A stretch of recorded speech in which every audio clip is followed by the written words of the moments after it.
1st of January 2025. New year, new goals, new you. But you've been here before. You said the same last year and all the years before that. The harsh reality is, in 1 year, 12 months, 52 weeks, 365 days, 525,600 minutes, and 31.5 million seconds, for the vast majority of you, nothing will change. You'll be where you've always been, the exact same place as today, and the remaining will move backwards. Because the truth is, your actions won't change.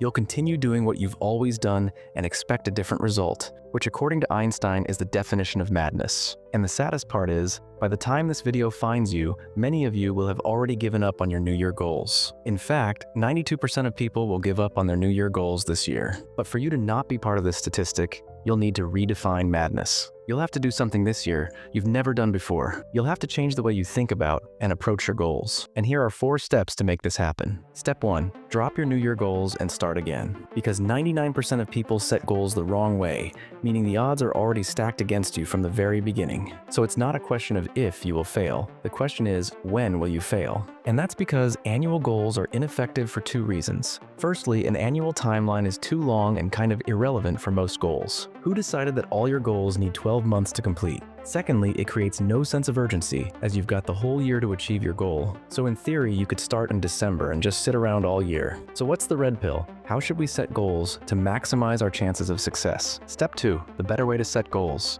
The timeline of a goal should be short enough to create some sense of urgency, but long enough to make meaningful progress. And this is where the 12-week year comes in. All big companies have an annual plan which sets the direction, but the more important metric is their quarterly performance. This allows them to regularly track progress and course correct should things go off track. Your annual goal is just the compass, but your 12-week goal is the map which moves you in the right direction. Step 3. Be smart. Pick your biggest goal of the year. Now break it down into 4 mini goals, 1 for each quarter. The most important thing, make your goals action-based and not results-based. Again, a common mistake 99% of people make. For example, if my goal was to get to 100K subs on YouTube by the end of the year, that would be kind of a dumb goal because it's not in my control. A more effective goal would be action-based. For example, by the end of the year, I will create 36 videos. That's 9 videos every quarter, 3 videos a month, and 1 video every 10 days. This is specific, measurable, actionable, realistic, and time-bound. I don't know about you, but that sounds pretty smart to me. Another example is getting into shape. An ineffective goal would be, I want to lose 10 pounds by the end of the year. However, a smart goal would be,